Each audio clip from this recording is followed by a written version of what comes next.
بسم اللہ الرحمن الرحیم، السلام علیکم۔ سب سے پہلے جو ہم سیکھیں گے انشاءاللہ وہ یہ ہے کہ یہ جو جھوٹی امیدیں بغیر کسی اعمال کے عمل لگائے بیٹھتے ہیں، جب کبھی بات ہوتی ہے تو کہتے ہیں کہ جی اللہ جو ہے وہ غفور رحیم ہے، تو اس کے بارے میں انشاءاللہ ہم سیکھیں گے۔ سب سے پہلے اللہ تعالیٰ کہتے ہیں کہ نجات کا انحصار نہ تمہاری جھوٹی امیدوں پر ہے اور نہ اہل کتاب کی جھوٹی امیدوں پر، بلکہ جو عمل کرے گا برے، اس سے سزا ملے گی اس کی، اور نہ پائے گا اس اپنے لیے اللہ کے سوا، اللہ کے بغیر کوئی دوست نہ مددگار۔ یہاں پہ میں حدیثیں ایک دو پڑھتا ہوں تو بات جو ہے وہ واضح ہو جائے گی انشاءاللہ۔ یہ حضرت حسن بصری رحمۃ اللہ علیہ نے روایت نقل کی ہے کہ ایمان آراستہ ہونا اور آرزو کرنے کا نام نہیں، ایمان وہ ہے جو دل میں باوقار ہو اور عمل کی تصدیق ہے۔ دل میں باوقار یعنی دل میں پختہ ایمان ہو کہ میں نے آپ رب العزت کی ذات پر، اس کے رسولوں پر، اس کی کتابوں پر، جو باقی چیزیں ہم ڈسکس کر چکے ہیں میں دہرانا نہیں چاہتا، اور پھر سب سے ضروری بات یہ ہے کہ میں نے ایک دن جو ہے وہ اللہ کے حضور پیش ہونا ہے، میں نے اس دنیا سے جانا ہے اور جو بھی میں کروں گا اس کا میں نے حساب دینا ہے۔ ایک اور حدیث، یہ امام احمد اور امام بخاری حضرت عائشہ رضی اللہ عنہ سے روایت نقل کی ہے کہ ایک آدمی نے یہ آیت تلاوت کی اور کہا ہم نے جو اعمال کیے ہیں ہر ایک کی ہمیں جزا دی جائے گی تو پھر ہم ہلاک ہو جائیں گے۔ یہ بات رسول اللہ صلی اللہ علیہ وسلم تک پہنچی تو آپ صلی اللہ علیہ وآلہ وسلم نے فرمایا، ہاں، مومن کو دنیا میں اعمال کا بدلہ اس کے نفس، جسم اور تکلیف دینے والی چیزوں کی صورت میں دیا جاتا ہے۔ ایک اور حدیث امام احمد نے حضرت عائشہ رضی اللہ عنہ سے روایت نقل کی ہے کہ رسول اللہ صلی اللہ علیہ وآلہ وسلم نے فرمایا، جب بندے کے گناہ زیادہ ہو جاتے ہیں اور بندے کے پاس کوئی ایسی چیز نہیں ہوتی جن سے وہ کفارہ ادا کرے تو اللہ تعالیٰ اسے حزن میں مبتلا کر دیتے ہیں تاکہ یہ غم اس کے گناہوں کا کفارہ بن جائے۔ ایک اور حدیث، یہ امام احمد، امام بخاری اور امام مسلم نے حضرت ابو ہریرہ رضی اللہ عنہ سے روایت کی ہے کہ دونوں نے کہ رسول اللہ صلی اللہ علیہ وآلہ وسلم کو ارشاد فرماتے سنا، مومن کو جو کمزوری تھکاوٹ مرض غم، یہاں تک کہ جو معمول غم لاحق ہوتا ہے، اللہ تعالیٰ اس سے بھی ان گناہوں کا کفارہ بنا دیتا ہے۔ تو یہ جو ہم بات کرتے ہیں کبھی کبھی کہ بیماری جو ہے، یہ آپ نے سنا ہوگا کہ 4 چیزیں جو ہیں وہ رحمت اللہ کی طرف سے، ایک بیٹی کی پیدائش، ایک بیماری، ایک بارش اور ایک مہمان کا آنا۔ جو بیماری ہے وہ ان سے بھی ہمارے اللہ تعالیٰ کے فضل سے، اس کی مرضی سے ہمارے جو ہیں وہ گناہ دھلتے ہیں۔ تو ایک اور حدیث ہے، حضرت ابو ہریرہ رضی اللہ عنہ سے روایت نقل کی ہے کہ رسول اللہ صلی اللہ علیہ وسلم نے فرمایا، ہر ایک بندے کی اللہ تعالیٰ کے ہاں ایک منزل ہوتی ہے جس تک وہ عمل کے ذریعے نہیں پہنچ سکتا۔ اللہ تعالیٰ اسے ایسی آزمائش میں ڈالتا ہے جسے وہ پسند نہیں کرتا، یہاں تک کہ وہ اس مقام تک جا پہنچتا ہے۔ ایک اور یہ بھی اللہ تعالیٰ کا بہت بڑا فضل ہے کہ رب العزت جو ہے وہ ہمیں، جو اللہ تعالیٰ کی ذات نے ہمارے لیے ایک اچھائی والی منزل جو ہے جس کا انتخاب کر رکھا ہے، جب ہم اپنی اعمال کی وجہ سے وہاں تک نہیں پہنچ سکتے تو اللہ تعالیٰ ہمیں امتحان میں یا آزمائش میں ڈال کے اور صبر کے ذریعے، یہ بات ہے یہاں پہ کہ صبر کے ذریعے جو صبر کرتے ہیں مشکل میں، اور اللہ تعالیٰ کا ہاتھ جو ہے، اللہ تعالیٰ کی رسی کو، اپنی نمازوں کو کوتاہی میں نہیں آنے دیتے، باقی جو عبادات ہیں ان میں کوتاہی نہیں آنے دیتے، تو پھر اس کے ذریعے سے اللہ تعالیٰ جو ہے وہ مقام جو اللہ تعالیٰ نے آپ کے لیے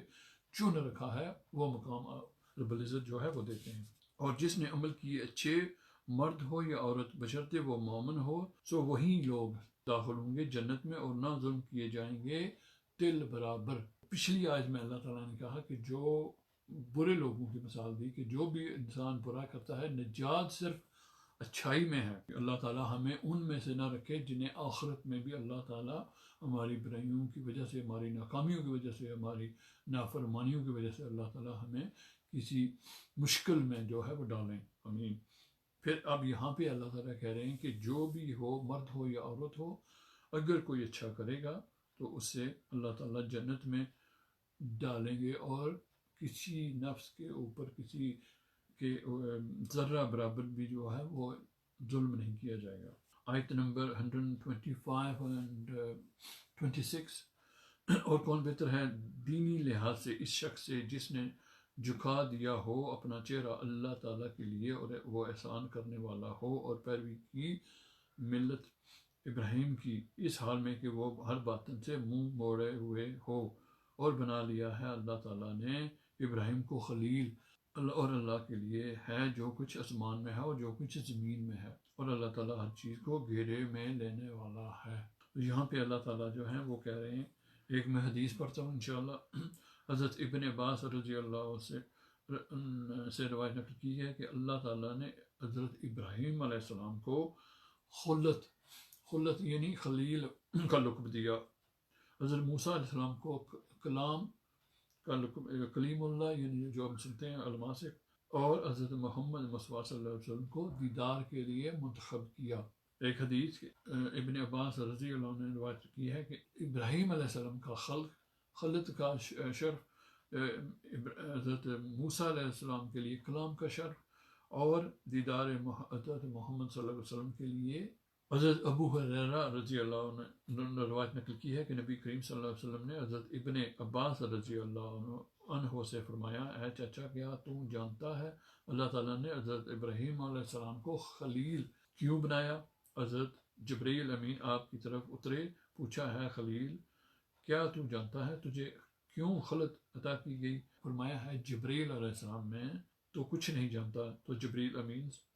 علیہ السلام نے کہا کیونکہ آپ عطا کرتے ہیں لیتے کچھ نہیں. تو یہ جو مکالمہ ہے یہ حضرت جبرائیل علیہ السلام اور حضرت ابراہیم علیہ السلام کے درمیان ہوا کہ وہ پوچھتے ہیں کہ آپ، جبرائیل علیہ السلام پوچھتے ہیں حضرت ابراہیم علیہ السلام سے کہ آپ کو پتہ ہے کہ اللہ تعالیٰ نے آپ کو خلیل اللہ کا لقب جو ہے وہ کیوں دیا؟ تو انہوں نے کہا کہ نہیں. تو آپ جبریل علیہ السلام کہتے ہیں کہ اس لیے کہ آپ دیتے ہیں لیتے کچھ نہیں. تو یہ بھی ایک بہت بڑا نقطہ ہے ہمارے لیے کہ اللہ تعالیٰ ہمیں ان میں رکھے. اور کل جو ہے آپ کو یاد ہوگا کہ ہم نے پڑھا تھا کہ اوپر والا ہاتھ نیچے والے ہاتھ سے بہتر ہے. تو یہاں پہ جو وہی بات ہو رہی ہے کہ اللہ تعالیٰ دعا کریں جب بھی آپ اس سے رجوع کریں کہ رب العزت ہمیں جو ہے وہ دینے والوں میں رکھ یا پروردگار، چاہے وہ دعا ہو، چاہے وہ اچھی اخلاق ہو، چاہے وہ جو فائنینشیل سپورٹ ہو، جو بھی ہو، چاہے آپ سلام میں پہل کریں، جو بھی کام ہو اللہ تعالیٰ ہمیں، اور جو میرے دیکھنے والے میرے سننے والے ہیں، اللہ تعالیٰ میرے جو باقی جو بھی ہیں جن کے لیے میں دعا کرتا ہوں روز، اللہ تعالیٰ ہم سب کو ان میں رکھے جو دینے والے ہیں. مجھے امید ہے اور دعا ہے کہ اللہ تعالیٰ ہم نے جو آج پڑھا اور آپ کے ساتھ شیئر کیا، اللہ تعالیٰ ہمیں اس پہ غور و فکر کرنے کی توفیق دے، اور ہمیشہ کی طرح جو بھی ہم نے آج تک اس قرآن سے پڑھا سیکھا، یا اللہ ہمارے لیے آسانیاں پیدا فرما. ان سب کی